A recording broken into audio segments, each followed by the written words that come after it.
In this video, we are going to look at zeros of polynomial functions. So we have the polynomial x to the power 5 plus x to the power 4 minus 19x cubed minus 19x squared plus 90x plus 90 equals 0. And we need to solve this equation. But we are given a hint. We are told that x equals -1 is a 0. This is helpful, because I can go ahead and I can divide this polynomial to make it simpler. And perhaps if I can make it simpler, I can factor. So I know that x plus 1 will be the factor that's associated with x equals -1 as a 0. So I'm going to use that to divide this polynomial.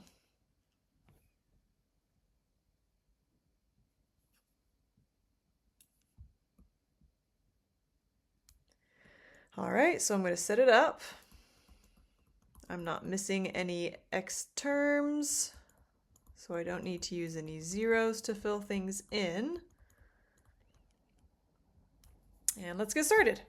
I'm going to do x to the 5th divided by x. I get x to the 4th.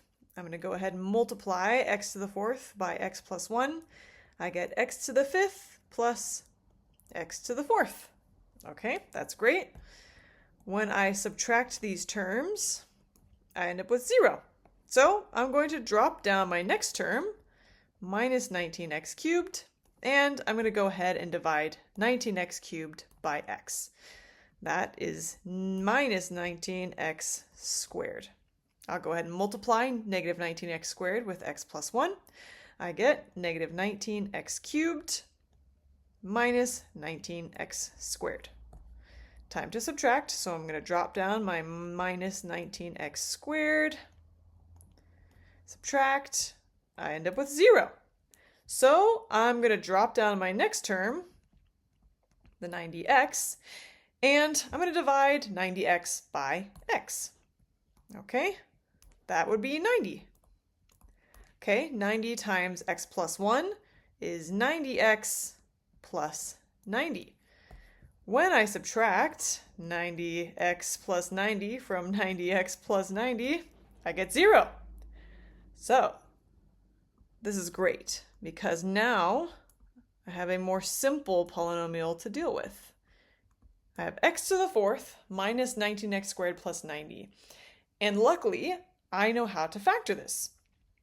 We can treat this like a quadratic trinomial. They factor almost the exact same way. What multiplies to 90 that adds to negative 19? Well, that would be negative 9 and negative 10. So I can factor this into x squared minus 9 times x squared minus 10. I can factor x squared minus 9 into x plus 3 times x minus 3. And I can factor x squared minus 10 into x plus the square root of 10 times x minus the square root of 10. Now, I can easily solve this when it equals 0.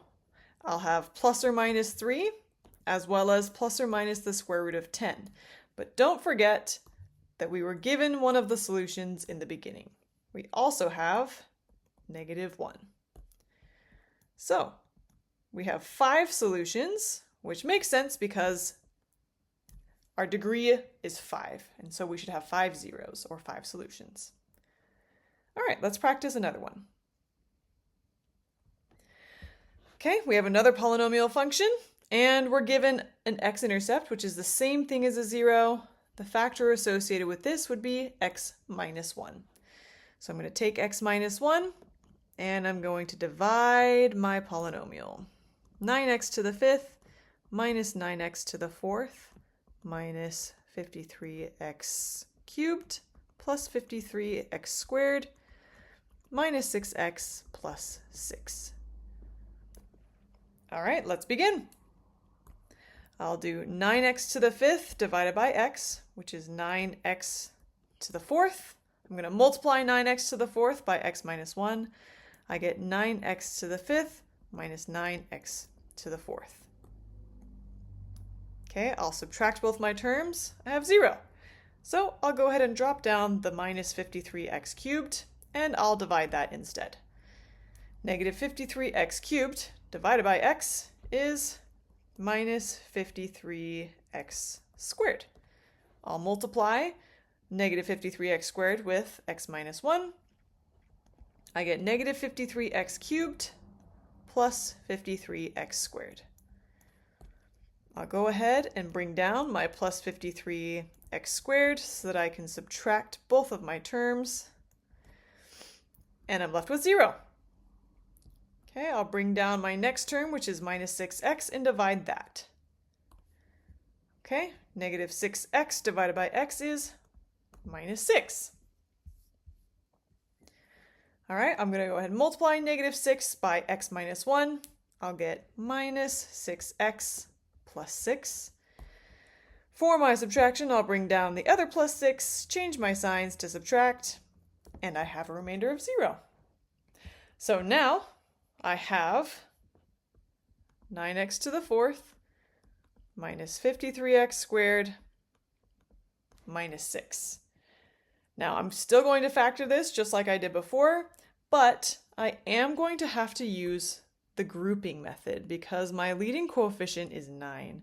So I am going to do 9 times 6, 9 times negative 6, and 9 times negative 6 is negative 54.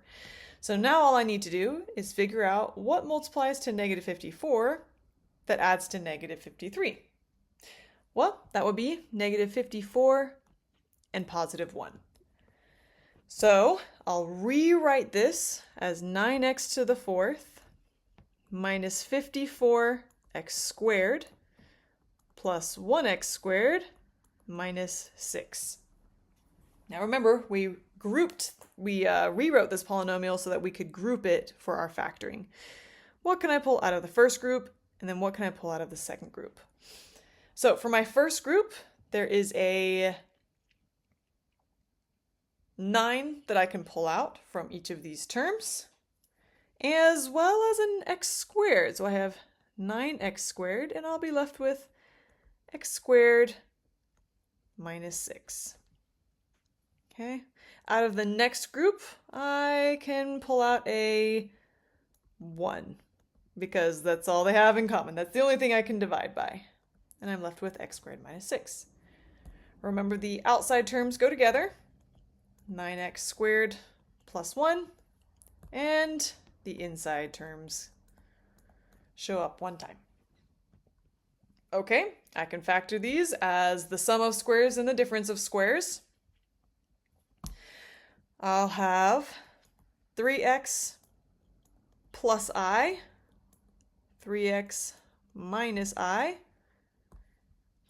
x plus the square root of 6, and x minus the square root of 6. So, once again, I should have 5 solutions because the degree of this polynomial is 5. I've got the original one, 1. X equals 1. We've got plus or minus the square root of 6. And we also have plus or minus. If we were to solve this, I would subtract the I and then divide by 3. So 1/3 I, or I over 3. And those are my 5 solutions. Thanks for watching.